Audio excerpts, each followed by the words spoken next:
বানাবো সোডা। আর চলেন দেখে নেওয়া যাক কিভাবে বানাই। প্রথমে আমি 3টা গ্লাসের ভিতরে লেবু দিয়ে নিব।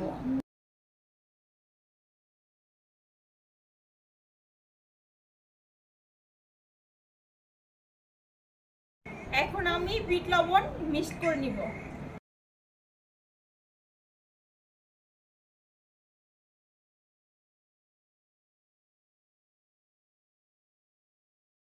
এখন আমি পরিমাণ মতো চিনি দিয়ে নিব।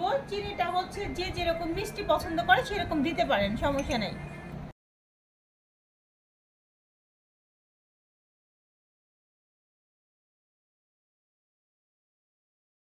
এখন আমি দিব হচ্ছে সোডা। 1 2 3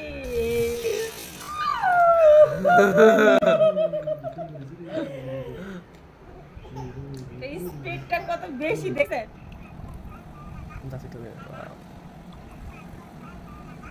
ওয়াও, কেমন বুদবুদ করতেছে।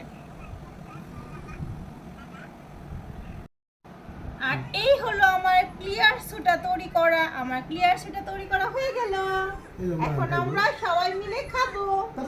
আমার মতে এরকম যদি সোডা বানিয়ে বাসায় খেতে চান তাহলে অবশ্যই ট্রাই করবেন। ট্রাই করে বাসায় সবাই মিলে খাবেন। আল্লাহ হাফেজ।